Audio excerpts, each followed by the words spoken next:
दोस्तों उनके लिए बहुत इंपॉर्टेंट वीडियो है जो प्रिपरेशन कर रहे हैं किसी इंटरव्यू की, जहाँ भी अभी साइट पे भी हो तो ये चीज़ें आपको पता होंगी। तो आप इससे मतलब क्योंकि ये जो आज की चीज़ें मैं बताने वाला हूँ ये प्रैक्टिकली साइट पे काम आने वाली हैं आपको। जब साइट पे ये सब काम होगा और आपको ये चीज़ें पता होंगी तो आप अच्छे से एग्जीक्यूट कर सकते हो। भले आप इंटरव्यू में भी जाओगे उधर भी पूछी जाएंगी। इवन इसमें से जो 3 से 4 क्वेश्चन है वो मेरे इंटरव्यू में पूछे गए थे मेरे से। बेसिक क्वेश्चन रहेंगे, शायद आपको पता भी हो, लेकिन हम इसको क्या करेंगे प्रैक्टिकली रिलेट करेंगे साइट से, तो आप इजीली समझोगे और आपके काफ़ी काम आएंगे। तो शुरू करते हैं आज की वीडियो, लेकिन उससे पहले प्लीज़ चैनल को सब्सक्राइब कर लो और बेल आइकन दबा लो। सबसे पहले मैं जो आज बताऊंगा वो इंडियन स्टैंडर्ड 3370 पार्ट 1 के कोड में, ठीक है। ये जो चीजें मैं आपको बताऊंगा, तो सबसे पहले क्या है, मैं इसका मतलब एक टेबल सा बनाया है जिसमें सब चीजें आ जाएंगी। तो टेबल आप एक बार नोट्स बनाने हो नोट्स बना लो या वीडियो को सेव कर लो। तो सबसे पहले हमारा कंडीशन, किस हिसाब की कंडीशन होगी मैं बताऊंगा आपको। दूसरा हमारा डिस्क्रिप्शन, मतलब उसमें क्या क्या रहेगा कि कहाँ का एरिया है, क्या लोकेशन है, कैसा नेचर होना चाहिए, एटमॉस्फेयर या जो भी है। दूसरा मिनिमम ग्रेड। अगला हमारा मैक्सिमम वाटर रेशो,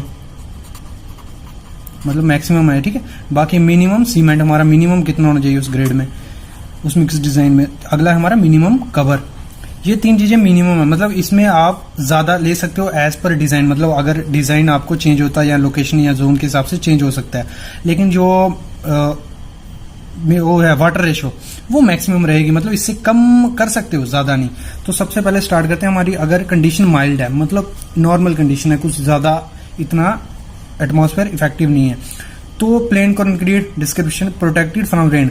जो वहां कंक्रीट होगा उस पर रेन नहीं आने वाली है, पहले ये चीज है। तो मिनिमम ग्रेड कितना होना चाहिए हमारा M20, ये इंडियन स्टैंडर्ड के हिसाब से। और मैक्सिमम वाटर रेशो कितनी 0.55, ये हो गया। और हमारा मिनिमम सीमेंट कितना 300 kg पर M3। एक M3 में हमारा मिनिमम कम से कम 300 kg सीमेंट होना चाहिए। ये आपको साइट पे भी काम आने वाला है, इंटरव्यूज में भी काम आने वाला है, ठीक है। तो अगला है हमारा मिनिमम कवर। हमारा मिनिमम कवर कितना होना चाहिए 20 mm। वहां उसमें 20 mm हम मिनिमम कवर देना ही है। अगला है हमारा मॉडरेट।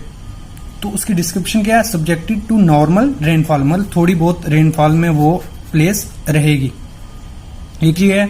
दूसरी की वो जगह हमेशा पानी में रहेगी, मतलब नॉर्मल वाटर रहेगा। अगर मतलब लगा लो कोई पीसीसी है या कुछ भी, थोड़ा बहुत पानी उसमें रहेगा अंदर में। अगर नेक्स्ट है foundation in non aggressive soil, मतलब जो सॉइल मतलब केमिकल से इफेक्ट नहीं होगी, ठीक है, वो हो गया। तो उसमें हमारा मिनिमम ग्रेड कितना रहता है M25। आपको मिनिमम ग्रेड M25 उसमें रखना ही रखना है। और मैक्सिमम वाटर रेशो कितनी होगी 0.5। ये 2 चीजें होगी। अगला आपका मिनिमम सीमेंट उसमें कितना होना है, मतलब सेम आ जाएगा M20 मिक्स डिजाइन और 25 में। अगर 300 kg आपको मिनिमम रखना ही रखना है, उससे ज्यादा आप इंक्रीज कर सकते हो। अगला है आपका मिनिमम कवर 30 mm, उसको आपको कवर देना पड़ेगा क्योंकि वो पानी के एरिया में रहने वाला है। 30 से ज्यादा, ये मतलब ये स्टार रख लो, ये मतलब इससे ज्यादा नहीं होना चाहिए। और ये ज्यादा हो सकता है, मतलब 40-50 mm आप प्रोवाइड कर सकते हो क्योंकि वो पानी में रहने वाली है कंक्रीट। नेक्स्ट है हमारा सेवर। तो इसमें क्या है, थोड़ी कंडीशन ज्यादा हो गई, मतलब इसमें जो कंक्रीट यूज किया उस पर प्रेशर या जो भी इफेक्ट ज्यादा होने वाला है क्योंकि ये सब्जेक्टेड टू हैवी रेनफॉल। मतलब इस पे उस एरिया में जहां आपको कंक्रीट करना है तो वहां ज्यादा रेन होगी, वो पानी में हमेशा डूबा रहेगा। और कौन सा सी वाटर होगा, मतलब वहां साल्ट का भी सल्फाइड वे अफेक्ट करेंगे। और जो वो एरिया क्या रहेगा, मतलब ड्राई भी हो जाएगा और गीला भी। मतलब जैसे आपको देखा होगा आपने ओशन रहता है, उसके साथ में रिटेनिंग वॉल रहती है, वो रिटेनिंग वॉल होगी आपकी, रिटेनिंग वॉल, ठीक है। तो वहां कौन सा यूज करना है M30 WPC आपको मिक्स डिजाइन यूज करना है। और आपका जो मैक्सिमम वाटर रेशो रहेगा वो कितना रहेगा 0.45, मतलब यहां चेंज हुआ आपका, ठीक है। इसमें क्या करना है, आपको कम कर देना है 0.45, जो आपका टोटल वॉल्यूम होगा उसका 0.45 आपको यूज करना है। अगला है आपका सीमेंट कितना 320 MQ मिनिमम आपको यूज करना है। और एक्स्ट्रा कितना उसमें कवर प्रोवाइड कर सकते हो आप, और सीमेंट एक्स्ट्रा इससे ज्यादा डिजाइन पे डिपेंड हो सकता है। अगला है आपका कवर 45 आपको कवर, मतलब मिनिमम आपको 45 कवर उसमें प्रोवाइड करना ही करना है। लेकिन वहाँ आजकल हम 75 प्रोवाइड करते हैं क्योंकि वहाँ वाटर इफेक्ट ज़्यादा है, तो 75। नहीं तो अगर कवर कम रहेगा, कंक्रीट की एज के साथ थोड़ा निकल जाएगा तो वो क्रोजन पकड़ लेगा और वीक हो जाएगा। नेक्स्ट है हमारा कंडीशन है वेरी सेवर, मतलब बहुत ज़्यादा। तो डिस्क्रिप्शन क्या है, परमानेंट फ्रीजिंग। जो एरिया होगा वो, मतलब ये स्नो वाला एरिया हो गया, स्नोली एरिया, वो हमेशा बर्फ में रहेगा। ये हो गया। दूसरा है वो, मतलब कभी कभार क्या होगा, समर में मतलब अगर धूप पड़ी वो सूख जाएगा एरिया, और ठंडी में गीला, मतलब ये कंडीशन है। और वो सी वाटर में रहेगा, तो उसके लिए कौन सा मिनिमम ग्रेड हमें यूज करना चाहिए, M35। और मैक्सिमम वाटर रेशो 0.45, जितना हमारा वॉल्यूम है उसका 0.45% आपको उसमें यूज करना है। और मिनिमम सीमेंट कितना रहेगा, 340 kg आपको मिनिमम उसने डालना ही डालना है। और मिनिमम कवर कितना, 50 mm। ठीक है, तो 50 mm से आप इंक्रीज कर सकते हो 10-15 mm, क्योंकि मैंने एक टॉलरेंस की वीडियो डाली है, उसमें टॉलरेंस चलती है 10-15 mm की एज पर लोकेशन या एरिया के साथ। और जो अगली हमारी एक्सट्रीम, मतलब एक्सट्रीम कंडीशन हो गई, जहां सब केमिकल्स आने वाले हैं। ठीक है, केमिकल्स के एरिया में जहां टाइडल जोन होगा, तो वहां हमको कौन सा ग्रेड आपको मिनिमम यूज करना है, M40 आपको वहां ग्रेड यूज करना ही करना है। और आपका वाटर रेशो कितनी है, 0.4 कर देनी है वहां पे। और मिनिमम आपका सीमेंट कितना रहेगा, 360 kg पर M3। और कवर मैंने जैसे कहा, क्योंकि ये केमिकल से एरिया पे जुड़ा रहेगा, तो 75 mm आपको मिनिमम कवर वहां प्रोवाइड करना ही करना है। ठीक, सबसे पहले स्टार्ट करते हैं। हमारा जो पहला क्वेश्चन हर इंटरव्यूज में पूछा जाता है वो क्या है, what is the process of making the background rough before plastering. मतलब जो हमारा कॉलम या वॉल रहेगी, उसको प्लास्टर करने से पहले सरफेस को रफ किया जाता है। अरे यार, इसकी पिक भी ऐड करूंगा, मैं दिखाऊंगा कि मतलब प्रोसेस दिखता कैसा होता है। तो उस प्रोसेस को क्या बोलते हैं, मतलब अगर ये कॉलम है आपका, इसको ऐसे रफ किया होता है, इस प्रोसेस ऐसे, तो उसको क्या बोलते हैं, वो हाकिंग, मतलब हाकिंग, उस प्रोसेस को हम बोलते हैं हाकिंग। हाकिंग को मतलब सिंपल लैंग्वेज में टाचा भी बोलते हैं, टाचा। तो इसका मतलब कितना रहता है, अगर 1 स्क्वायर फीट है आपका,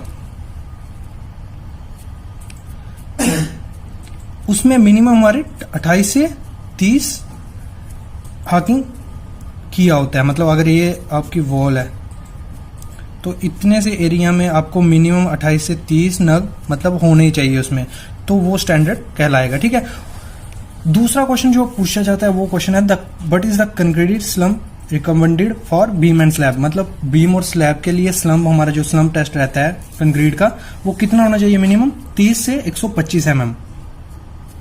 ये दो क्वेश्चन बहुत बार, मतलब इंटरव्यू, कोई भी इंटरव्यू देने जाओगे उसमें ये पूछा जाएगा। तीसरा है हमारा, व्हाट इज रेंडरिंग।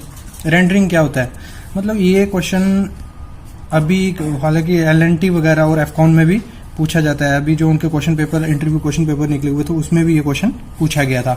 तो व्हाट इज रेंडरिंग, रेंडरिंग क्या होता है, तो उसका आंसर है exterior house rendering is the process where by an external wall covering applied by hand and tools.